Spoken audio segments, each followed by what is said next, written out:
Hello বন্ধুরা, সবাইকে welcome আমাদের নতুন চ্যানেল সৃজনী এডুকেশন গাইডেন্সে। আজ আমরা আলোচনা করব আমাদের ছোট ছোট শিশুদের কত বছর বয়স থেকে পড়াশোনা শুরু করব। 2.5 থেকে 3 বছর বয়স থেকে মূলত সমস্ত অভিভাবকরা তাদের ছেলে মেয়েদের পড়াশোনা শুরু করার কথা ভাবতে থাকে। আজ আমরা কতগুলো স্টেপ আলোচনা করব যা আপনার শিশুর পড়াশোনার শুরুটা অনেক সুন্দর এবং আনন্দময় হয়ে উঠবে। 2.5 থেকে 3 বছর বয়স থেকেই বাচ্চারা একটি অর্থবহ বাক্য বলতে এবং বুঝতে শেখে। প্রাথমিক অবস্থায় আমরা তাদেরকে কিছু প্রচলিত ছড়া আকারে তাদেরকে শোনাবো। রঙিন বিভিন্ন ছবির কার্ড তাকে দেখাবো, সেই সাথে এই ছবি সম্পর্কীয় গল্প আকারে বোঝানোর চেষ্টা করব। এইভাবে চলতে থাকবে 1 মাস। তারপর আমরা তাকে পেন্সিল দিয়ে আঁকিবুকি টানা শেখাবো।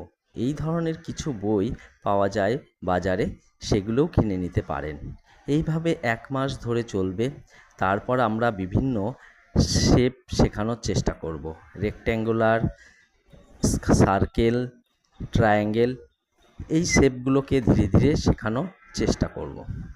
এর সাথে বর্ণমালা মুখে মুখে ছড়া আকারে শেখাতে শুরু করব।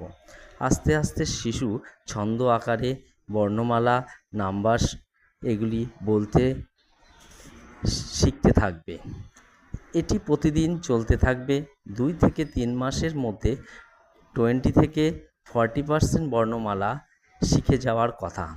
যদি নাও যায় তাতেও চিন্তা হওয়ার কোনো কিছু নেই।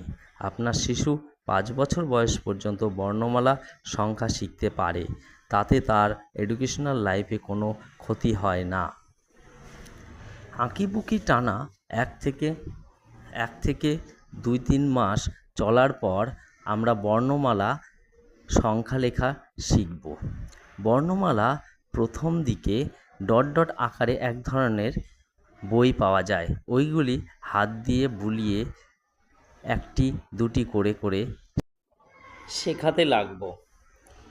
এইভাবে আমরা আস্তে আস্তে করে বর্ণমালা সংখ্যা পরপর শেখাতে থাকব।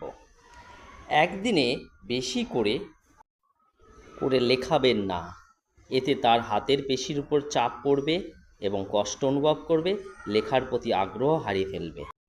আর একটি বিষয়ের উপর লক্ষ্য রাখতে হবে, বাচ্চাকে যেগুলো শেখানো হচ্ছে সেগুলিকে বারে বারে রিপিট করতে হবে। সবশেষে আমরা দেখে নেব বাচ্চাকে লেখা শেখার জন্য কি কি করা উচিত। প্রথমে আঁকিবুকি আঁকা প্র্যাকটিস করাতে হবে, গোল আকার, ত্রিভুজ আকার, চৌকো আকার প্র্যাকটিস করাতে হবে। তারপর ডট ডট আকারে বর্ণ লিখে তাতে হাত বোলাতে। ভিডিওটি দেখার জন্য অসংখ্য ধন্যবাদ। এরপরে এরকম ভিডিও দেখার জন্য চ্যানেলটিকে সাবস্ক্রাইব করুন এবং শেয়ার করুন।